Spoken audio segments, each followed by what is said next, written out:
In the cradle of Renaissance Florence, 1469, Niccolò Machiavelli was born. His humanist education immersed him in classical philosophy, forging a mind destined to dissect the anatomy of power. Florence, nominally a republic, was a cauldron of political intrigue. Rival city-states circled hungrily while powerful families like the Medici and Pazzi waged internal warfare for control. Machiavelli entered this treacherous arena in 1498, swiftly ascending to second chancellor. For 14 years, he navigated Europe's diplomatic labyrinth, meeting monarchs and popes. Most significantly, he encountered Cesare Borgia, whose ruthless efficiency in consolidating power would profoundly shape Machiavelli's political theories. Fortune's wheel turned in 1512. The Medici, backed by Spanish forces, reclaimed Florence. Machiavelli, tainted by association with the Republic, was purged from office, imprisoned, and subjected to the strappado torture. Exiled to his modest family estate in Sant'Andrea, stripped of position and purpose, Machiavelli began to write. In 1513, from this crucible of personal and political devastation, emerged The Prince, a work that would forever transform our understanding of political power.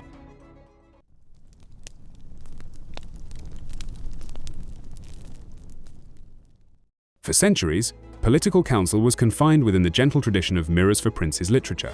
These texts championed virtue, justice, and piety, echoing classical and Christian ideals where morality and governance were inextricably linked. A virtuous prince, it was believed, would naturally produce a harmonious kingdom. Then came Machiavelli. With The Prince, he shattered this established tradition. He discarded virtue's rose-tinted lens for an unflinching examination of raw political power. Effectiveness, not morality, became his guiding principle. Machiavelli boldly asserted that governing required actions often antithetical to conventional ethics. The state's survival demanded deception, manipulation, even calculated cruelty. This was revolutionary. Machiavelli severed the ancient bond between politics and ethics. Statecraft became a practical discipline with its own harsh rulebook. His conclusions emerged from keen observation of contemporary rulers and history's unforgiving lessons. Adherence to moral codes often proved fatal when confronting rivals unbound by such constraints. The implicit notion that ends justify means was a thunderbolt. Machiavelli urged rulers to be chameleons, adapting their tactics to circumstances, employing whatever methods necessary to secure objectives. Cruelty, strategically deployed, could quell dissent. Public perception, carefully managed, could cement authority. Machiavelli further diagnosed human nature as inherently flawed, selfish, fickle, driven by self-interest. Naive trust in loyalty was a ruler's undoing. Betrayal was power's currency. Cunning and strength the only reliable safeguards. By dissecting power's mechanics, Machiavelli laid the foundation for modern political science. He dragged political discourse from lofty idealism to practical reality. His analytical approach offered a strategic understanding of politics unbound from moral illusions, a paradigm shift whose boldness still resonates through centuries of political thought.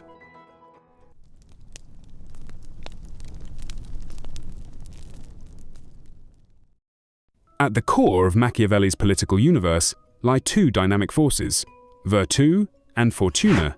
These concepts form the axis upon which a prince's success or failure turns, a sophisticated dance between skill and chance that defines the art of governance. Virtue is often mistranslated as virtue, but Machiavelli intended something far more potent, the constellation of qualities enabling a prince to master his fate. This is not piety or charity, but raw courage, sharp intellect, unwavering decisiveness, and supreme adaptability. Virtu is the arsenal a ruler wields to bend circumstance to his will, conquering obstacles through strategic prowess.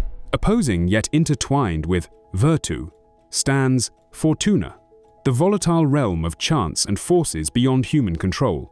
Machiavelli vividly portrays Fortuna as a tempestuous river or capricious woman, unpredictable, sometimes benevolent, often destructive. While Fortuna governs perhaps half of human affairs, the other half remains subject to Virtu. The interaction is critical. A prince cannot eliminate chance, but through preparation, foresight, and adaptability, he can navigate its currents.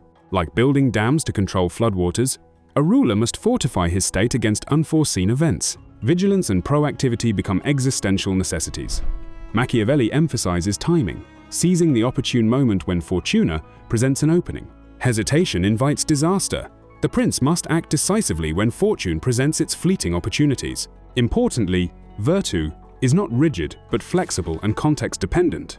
The successful prince must be versatile, knowing when to unleash the lion's aggression and when to employ the fox's cunning. Rigidity becomes fatal in power's ever-shifting landscape. In essence, these twin concepts embody Machiavellian pragmatism, compelling rulers to cultivate capabilities, remain adaptable, and actively shape their destinies amid uncertainty. Mastering this dynamic, understanding when to assert control and when to yield, constitutes the essence of effective leadership.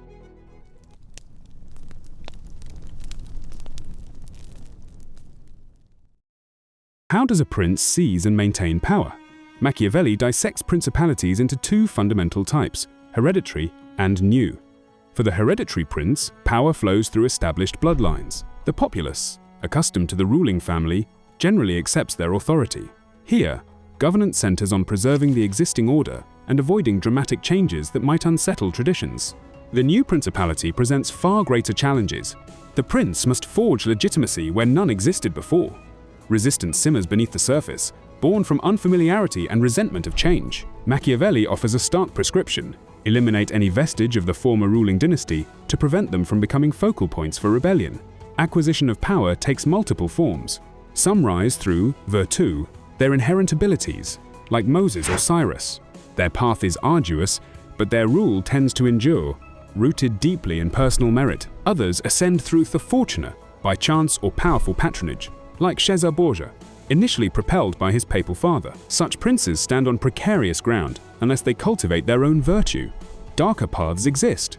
Some seize thrones through cruelty and treachery, like Agathocles of Syracuse. While effective in the short term, Machiavelli questions the sustainability of such rule. Others rise by navigating social dynamics, either through popular support or noble backing. A prince with the people behind him possesses a bulwark against ambitious nobles, while reliance solely on the elite risks alienating the masses. Maintaining power demands vigilance.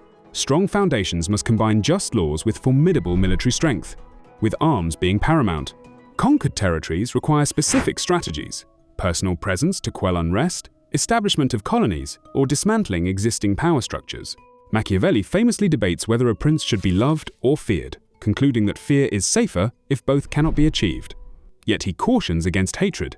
A prince must inspire awe, not revulsion. The ideal ruler embodies both lion and fox, strength to deter threats, cunning to outmaneuver them. This calculated duality forms the essence of Machiavellian statecraft.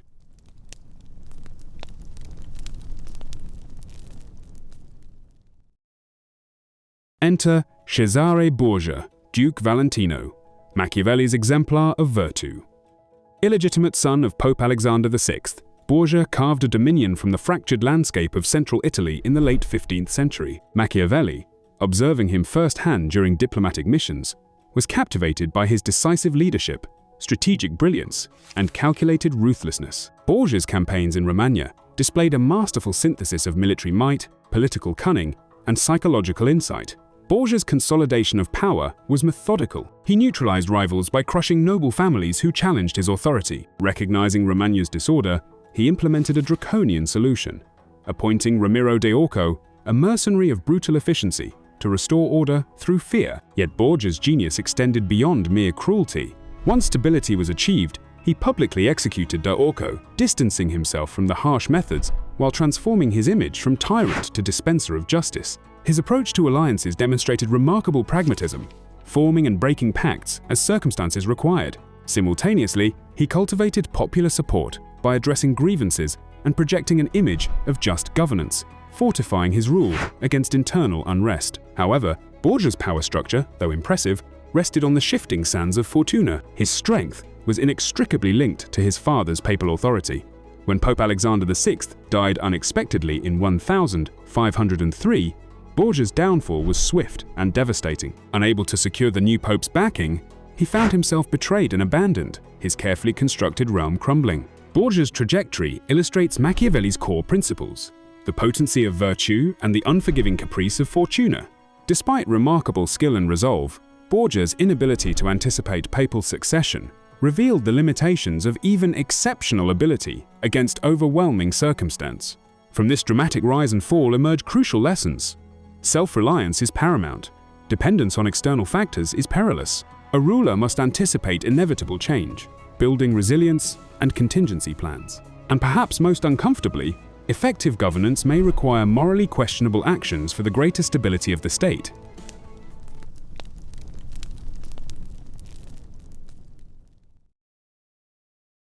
Leadership, as Machiavelli reveals it, is not a path of unwavering morality but a complex negotiation between ethical ideals and political necessity. A prince should embody virtues, mercy, honesty, piety, qualities that foster respect and admiration. Yet Machiavelli's unflinching realism suggests that governance often demands departure from these very virtues. In the theatre of power, appearance can trump reality. A prince must cultivate the image of virtue, being seen as merciful, honest, and pious. Such perception is the currency of public goodwill, forging loyalty among subjects and trust with other states. This carefully constructed facade becomes an essential tool for stability, the velvet glove concealing the iron fist. However, the state's survival may necessitate actions that shatter this virtuous veneer.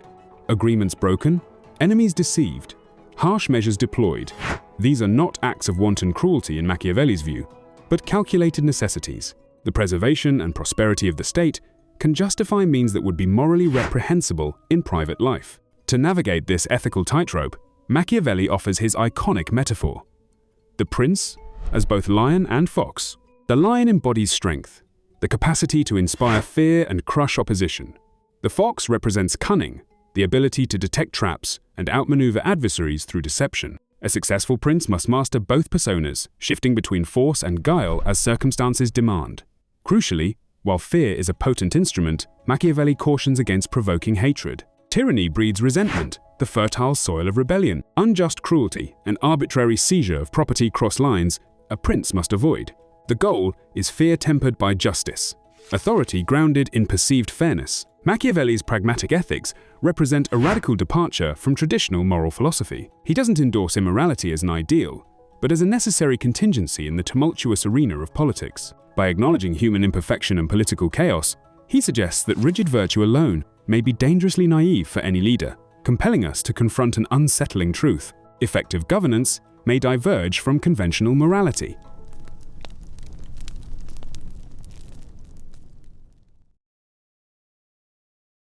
For centuries, scholars have wrestled with a fundamental question.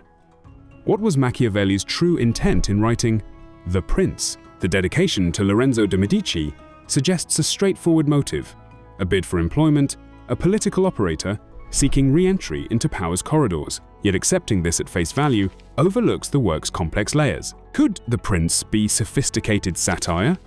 Machiavelli's other writings, particularly the Discourses on Livy, reveal clear republican leanings. Is it possible that The Prince, with its seemingly amoral advice, actually constitutes a subversive critique of autocratic rule? By meticulously detailing tyrannical tactics, perhaps Machiavelli sought to expose, rather than endorse, absolute power's corruption. Through exaggeration, he may have aimed to awaken resistance, not encourage emulation. Alternatively, consider The Prince as a coded warning to the people, rather than advice for rulers. By revealing manipulation strategies, the calculated cruelty, the cynical view of human nature, Machiavelli might have intended to arm citizens with knowledge to recognize and resist oppression. The book becomes not a manual for tyrants, but a handbook for the tyranny-aware. We cannot dismiss a more conventional reading, The Prince, as sincere statecraft guidance. Italy, in Machiavelli's era, was a fractured patchwork of states, vulnerable to European powers. His impassioned plea for a leader to unify Italy and expel the barbarians suggests patriotic urgency. Was The Prince a pragmatic roadmap to national salvation? Necessary medicine for a critically ill nation? Even the Medici dedication invites multiple interpretations. Beyond a job application, it could represent strategic positioning. By seemingly offering his services, Machiavelli might have sought influence from within, subtly steering policies toward his vision of a stronger, unified Italy. A Trojan horse of republican ideals concealed within a princely gift. The ambiguity surrounding Machiavelli's intentions persists. His personal experience with political betrayal and exile, his profound understanding of power's volatile nature, all contribute to the rich interpretive tapestry surrounding The Prince. This uncertainty may be the key to its enduring significance, compelling each reader to confront uncomfortable questions about power, morality, and the nature of political life.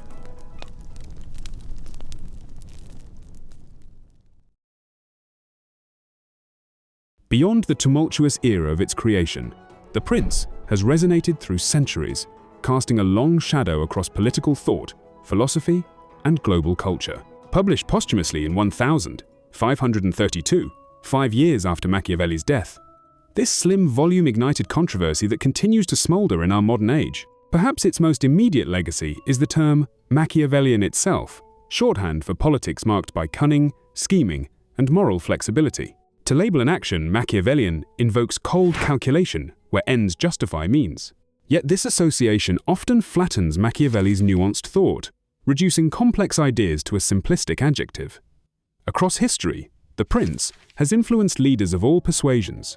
Napoleon Bonaparte reportedly kept a well-thumbed copy close at hand, drawing inspiration from its strategic insights. From Otto von Bismarck, the Iron Chancellor who forged modern Germany, to contemporary political strategists navigating global politics, Machiavelli's ideas have been embraced, rejected, and endlessly debated. In academia, The Prince stands as a cornerstone of political science and philosophy. It shattered the traditional marriage of ethics and governance, ushering in secular, empirical analysis of power dynamics. Scholars continue probing its implications for leadership theory, power structures, and the tension between morality and effective statecraft. The Catholic Church's decision to place The Prince on the Index of Prohibited Books in 1559 underscores its provocative nature.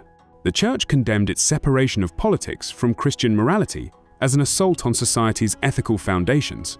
Ironically, this censorship only amplified the book's notoriety and cultural impact.